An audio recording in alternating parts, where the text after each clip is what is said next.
शक्तिशाली चीज होती है। अगर किसी चीज को तुम पूरे मन से चाहो तो तुम उसे हासिल कर सकते हो।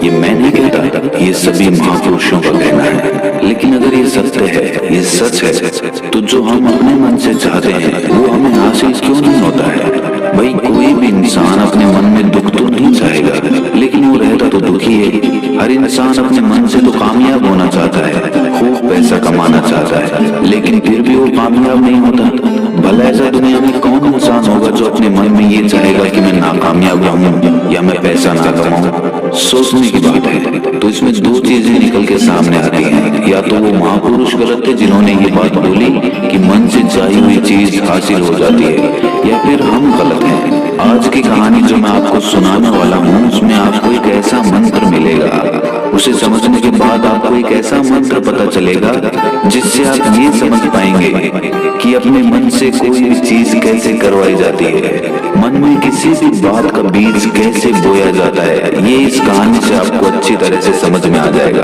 और इससे आप ये भी समझ पाएंगे कि आकर्षण का नियम, लॉ ऑफ अट्रैक्शन कैसे काम करता है।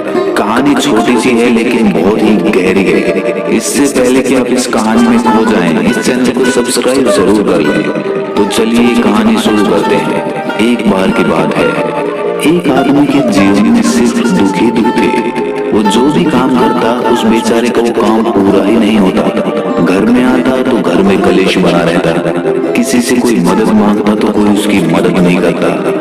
ऐसा लगता था कि चारों ओर से दुखों का पहाड़ उसी पर टूट पड़ा है। उसे समझ नहीं आ रहा था कि मैं इन दुखों से पार कैसे पाऊं। वो दिन रात यही सोचता रहता कि अपने दुखों से छुटकारा कैसे पाना है। इसी कारण से वो रात में सो भी नहीं पाता था। उसकी आंखों के नीचे बड़े बड़े काले घेरे बन गए थे, जो इस बात का प्रतीक थे कि वो आदमी कितना दुखी है और कितना चिंतित है।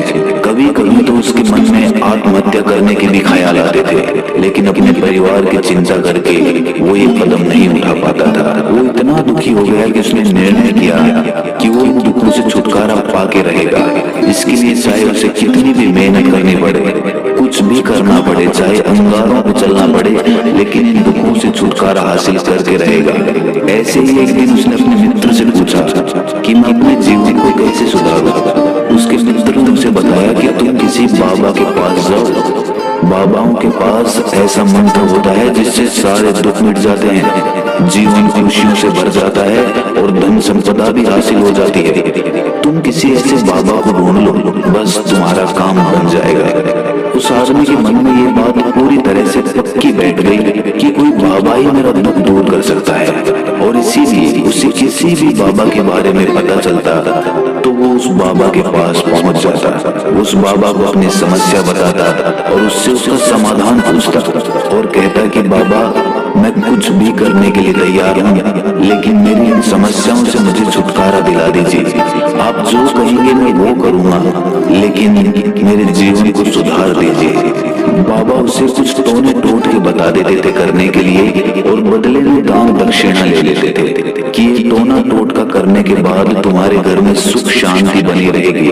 बस इस टोटके को पूरी विधि के साथ करना था। वो आदमी घर लौटकर पूरी विधि के साथ टोने टोटके करने लगा, लेकिन बहुत टोने टोटके करने के बाद भी उसके जीवन में कुछ बदलाव नहीं आया। इसके विपरीत उसका जीवन और ज्यादा दुखी हो गया।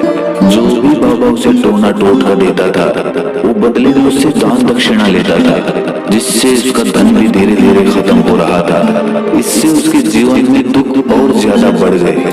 तब उसे लगा कि बाबाओं के पास जाने से तो मेरे जीवन में दुख कम होने की बजाय बढ़ते ही जा रहे हैं, तो मुझे क्या करना चाहिए? बाबाओं के पास जाऊं या ना जाऊं? फिर एक दिन एक आदमी ने उसे बताया कि तुम अपने घर में किसी पंडित को बुलाकर हवन करवा लो। हवन होगा, घर शुद्ध हो जाएगा। कोई भी बुरी ऊर्जा होगी घर में तो वो घर से बाहर चली जाएगी। किसी पंडित को बुलाकर पूरे विधि विधानों से मंत्रोच्चारण कराओ और हवन कराओ, जिससे घर में सुख शांति आए। उस आदमी के मन में ये बात बैठ गई और उसने एक पंडित को अपने घर पर बुलाकर हवन करवा दिया। हवन अच्छी तरह से संपन्न हुआ। बदले में पंडित ने भी अच्छी दान दक्षिणा ली और उसके बाद वो वहां से विदा हो गया। लेकिन कुछ दिनों के बाद उस आदमी को महसूस हुआ कि उसके जीवन में अब भी कोई बदलाव नहीं आया है। अब वो आदमी पूरी तरह से दुखी हो गया और ज्यादा परेशान हो गया। अब तो उसे लगने लगा था कि मेरे जीवन में से दुख कभी खत्म ही नहीं होंगे, और यही सोच सोचकर उस आदमी का बुरा हाल हो गया था। फिर एक दिन उसे अपने मित्र से एक ऐसे बाबा के बारे में पता चला जो समाधान बताने के लिए कोई दान दक्षिणा नहीं लेता था। उस आदमी को लगा कि ये बाबा दूसरे बाबाओं की तरह नहीं हो सकता, क्योंकि ये दान दक्षिणा तो लेता ही नहीं, और अगर दान दक्षिणा नहीं लेता तो ये सच में कोई सिद्ध बाबा होगा। और यही सोचकर वो उस बाबा के पास पहुंच जाता है। जब वो आदमी वहां पर पहुंचता है तो वो बाबा ध्यान में बैठे हुए थे। ये देखकर वो आदमी वहीं पर चुपचाप बैठकर ध्यान से बाहर आने का उनका इंतजार करने लगा। थोड़ी देर बाद बाबा ने आंखें खोली तो सामने एक दुखी और परेशान युवक को बैठे देखा। वो उसकी आंखों के नीचे काले घेरे देखते ही समझ गया कि ये आदमी अपने जीवन से कितना परेशान है। उसे संबोधित करते हुए बाबा ने पूछा कि बच्चा, क्या चाहते हो? बाबा के पास क्या लेने आए हो? उस आदमी ने कहा कि बाबा, मैं अपने जीवन से बहुत परेशान हूँ।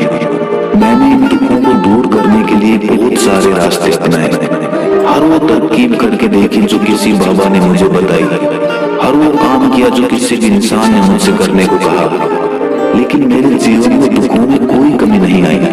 बाबा, इसके विपरीत मेरे जीवन में दुखों में बढ़ोतरी हो गई। मुझे समझ नहीं आ रहा है कि मैं क्या करूं।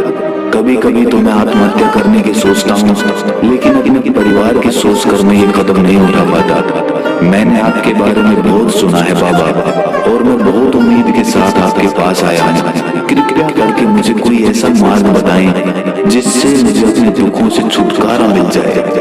मैं अपने दुखों से छुटकारा पाने के लिए कुछ भी करने को तैयार हूँ। आप मुझे कोई भी रास्ता बताएं, चाहे वो रास्ता कितना भी कठिन क्यों ना हो, मैं उसको पार करके रहूंगा। बाबा ने महसूस किया कि आदमी तो सच में बहुत परेशान है। बाबा ने उसकी बात सुनकर कहा कि बच्चा, दुखों को दूर करने के लिए मंत्र ऐसे ही नहीं मिलते। मंत्र पाने के लिए कुछ करना पड़ता है। तुम कुछ कर सकते हो? ये सुनकर पहले तो उस आदमी ने सोचा कि ये बाबा भी मुझसे दान दक्षिणा मांगेंगे, लेकिन और कोई रास्ता ना पाकर उस आदमी ने कहा कि बाबा, आपको जितनी भी दान दक्षिणा चाहिए मैं देने के लिए तैयार हूँ, लेकिन आपका मंत्र सच्चा होना चाहिए, वो पूरा होना चाहिए, उसका फल मुझे मिलना चाहिए। उसके बाद मैं आपको जो भी दान दक्षिणा लेना चाहते हो वो दे दूंगा। बाबा ने कहा कि दान दक्षिणा तो बहुत छोटी सी चीज है, मुझे वो नहीं चाहिए। इस पर वो आदमी सोच विचार करके बोला, तो बाबा, मैं अंगारों पे भी चलने के लिए तैयार हूँ, आप मुझे बस आज्ञा दीजिए। बाबा ने कहा कि अंगारों पे चलने वाली छोटी चीज मैं तुमसे नहीं कराने वाला। मैं जो तुमसे कराने वाला हूँ वो बहुत कठिन मंत्र है, उसे पूरा कर पाओगे? बाबा ने कहा कि बाबा, आप मुझे बताइए तो सही, मुझे करना क्या होगा? मैं कुछ भी करने को तैयार हूँ। इस पर बाबा ने उसे कहा कि यहाँ से जब तुम अपने घर जाओ तो रास्ते में अपने मन में ये दोहराते जाना कि मैं सुखी हूँ, मैं सुखी हूँ, मैं सुखी हूँ। बार बार अपने मन में यही दोहराना, और याद रहे, जुबान पर ये नहीं आना चाहिए, ये सिर्फ मन में दोहराना है। ये सुनकर वो आदमी बोला, बाबा, बस इतनी सी बात, ये तो मैं चुटकी बजा के कर लूंगा, लेकिन इससे होगा क्या? बाबा बोले कि इस मंत्र को करके देखो, वैसे भी तुमने इतने बाबाओं के मंत्र किए हैं, तो इस मंत्र को भी करके देख लो। उस आदमी ने सोचा कि बाबा कुछ दान दक्षिणा तो ले नहीं रहे, और छोटा सा मंत्र है, इसे तो मैं कर ही लूंगा। वो बोला, ठीक है बाबा, मैं ये मंत्र जरूर करूंगा। वो आदमी ये कहकर वहां से उठकर चलने लगा, लेकिन जैसे ही वो चलने लगा, पीछे से बाबा ने बोला कि बच्चा, एक बात याद रखना, जब तुम ये मंत्र अपने मन में दोहराओ तो तुम्हारे मन में बंदर के विचार नहीं आने चाहिए, बंदर का ख्याल भी नहीं आना चाहिए, तो ही ये मंत्र सिद्ध होगा। वो आदमी बोला, मुझे तो आज तक बंदर का कोई विचार नहीं आया, तो अब क्यों आएगा? आप चिंता मत करिए बाबा, मैं बस मन में यही दोहराऊंगा कि मैं सुखी हूँ, मैं सुखी हूँ। इसके अलावा बंदर का कोई विचार मेरे मन में नहीं आएगा। ये कहकर वो आदमी वहां से चल दिया। वो अपने मन में मैं सुखी हूँ, मैं सुखी हूँ ये दोहराता हुआ थोड़ी दूर ही चला था कि उसके मन में अचानक बंदर का ख्याल आ गया। बंदर का ख्याल एक बार आया और चला भी गया, लेकिन उस आदमी ने सोचा कि आज तक तो मुझे बंदर का कोई विचार नहीं आया, ये आज बंदर का विचार क्यों आ गया?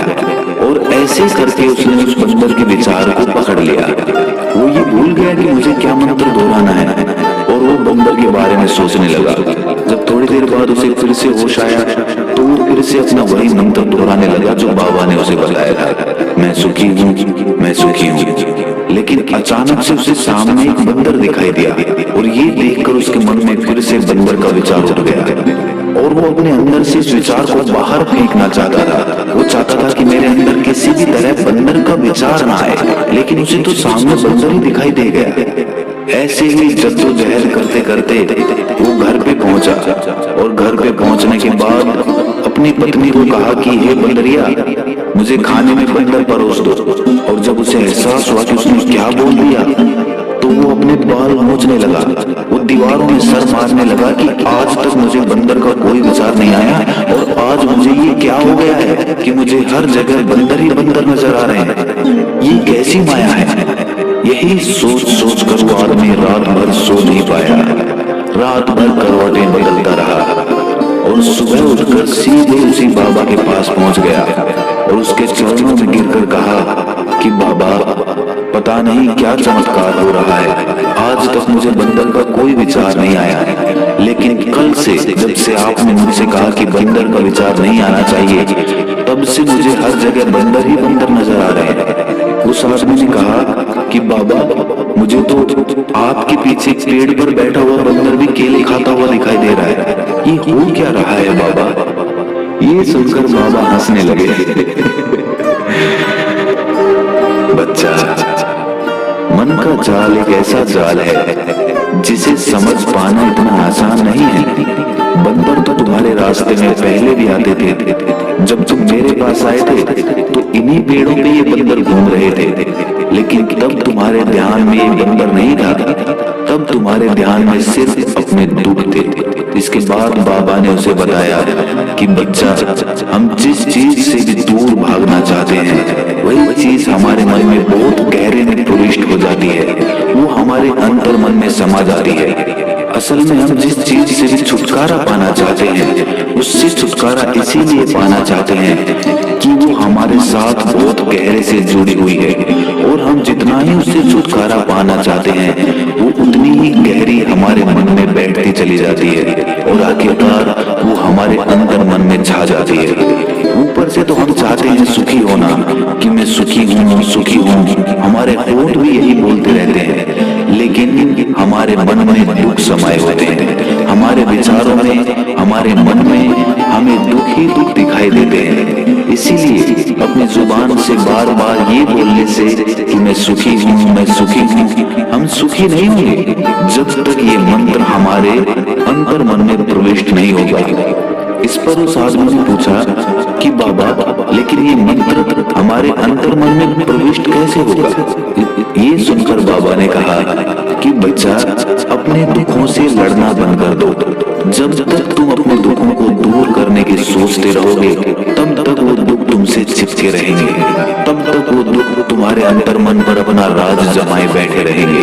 और जिस दिन तुम उन दुखों के बारे में सोचना ही छोड़ दोगे, उन दुखों से छुटकारा ही नहीं पाना चाहोगे, उसी दिन से तुम्हारी जिंदगी से दुख गायब हो जाएंगे।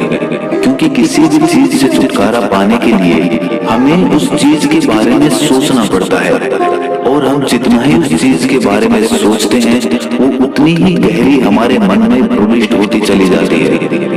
हम अधिकतर समय दुखों के बारे में ही सोचते हैं। हम यही सोचते हैं कि हमारे जीवन में दुख है और हमें इससे छुटकारा पाना है। इसी वजह से बार बार सोचने से वो दुख हमारे अंतर मन में प्रविष्ट हो जाते हैं और हमें एहसास भी नहीं होता। इसीलिए अगर तुम दुखों से छुटकारा पाना चाहते हो तो दुखों से छुटकारा पाने के बारे में सोचना छोड़ दो, तुम्हें दुखों से छुटकारा मिल जाएगा। अक्सर आदमी धूम्रपान छोड़ना चाहता है, शराब छोड़ना चाहता है, सुबह अपने आप से ये वादा करता है कि मैं कोई भी गलत काम नहीं करूंगा, लेकिन शाम को जब लौटता है तो नशे में चूर होकर लौटता है। ऐसा क्यों होता है कि जो हम सोच रहे हैं वो पूरा कर ही नहीं पा रहे हैं? असल में हम उस चीज को बहुत ज्यादा तवज्जो दे रहे हैं, उस चीज को बहुत ज्यादा अहमियत दे रहे हैं। जब भी हम उस चीज को छोड़ने के बारे में सोचते हैं तो हम उसकी इम्पोर्टेंस यानी कि विशेषता और ज्यादा बढ़ा देते हैं। हमारा मन उस चीज के बारे में जितना ज्यादा सोचेगा, शराब या धूम्रपान छोड़ने के बारे में जितना ज्यादा सोचेगा, हमारा मन उतना ही उस चीज के पीछे ज्यादा भागेगा। हमें उस चीज से लड़ना नहीं है, बल्कि बिना सोचे गुजर जाना है।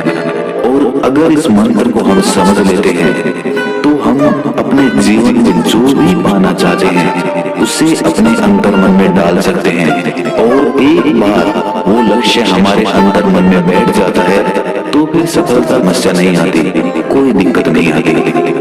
तो दोस्तों, कैसी लगी आपको ये